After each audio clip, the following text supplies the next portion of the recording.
الله الرحمن الرحيم السلام علیکم ورحمۃ اللہ وبرکاتہ۔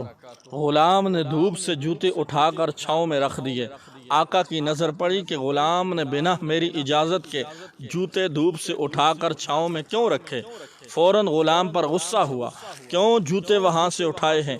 غلام نے عرض کی، آقا دھوپ میں پڑے خراب ہو رہے تھے، میں نے اٹھا کر چھاؤں میں رکھ دیے کہ خراب نہ ہوں۔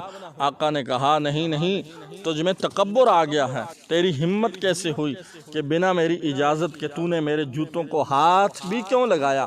فوراً غلام کو مارنا شروع کر دیا، کوڑے مار مار کر غلام کے جسم پر کوڑوں کے نشان بنا دیے، اور پھر موٹے ہونٹ، کالا رنگ، کہلاتا حبشی ہے۔ یہ وہی غلام ہے کہ جب اللہ کے نبی صلی اللہ علیہ وسلم عرش سے واپس آئے تو آپ نے آ کر پوچھا، بلال ایسا کیا کرتے ہو کہ جنت میں تمہارے قدموں کی آواز سن رہا تھا؟ جس غلام کو آقا نے جوتے کو ہاتھ لگانے کا حق نہیں دیا تھا، اس کو دو جہاں کا آقا صلی اللہ علیہ وسلم کہہ رہے ہیں کہ بلال کیا کرتے ہو جو جنت میں تمہارے قدموں کی آواز سن کر آیا ہوں۔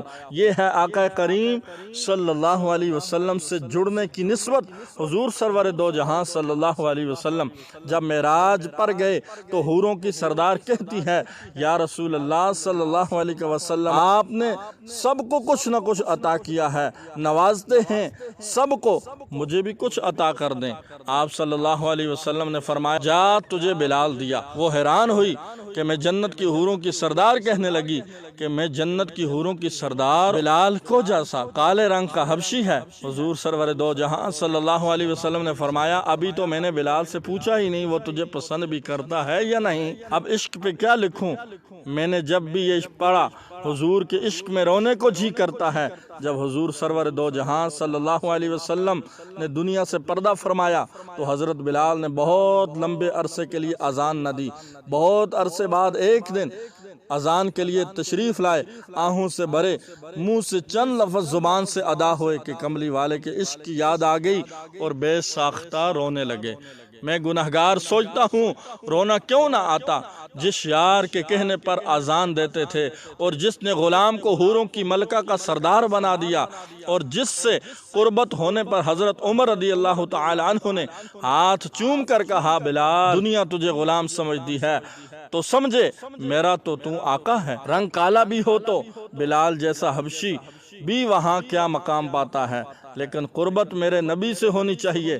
اپنے پیارے آقا صلی اللہ علیہ وسلم پہ سانول فقیر کا سب کچھ قربان۔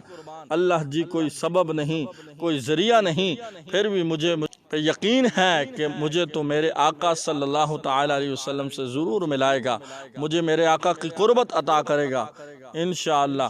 اللہ تعالی ہم سب کو حضور سرور دو جہاں صلی اللہ علیہ وسلم کی محبت عطا فرمائے۔ اس پیغام کو دوسروں تک پہنچائیے تاکہ اللہ کسی کی زندگی کو آپ کے ذریعے سے بدل دے۔ السلام علیکم ورحمۃ اللہ وبرکاتہ۔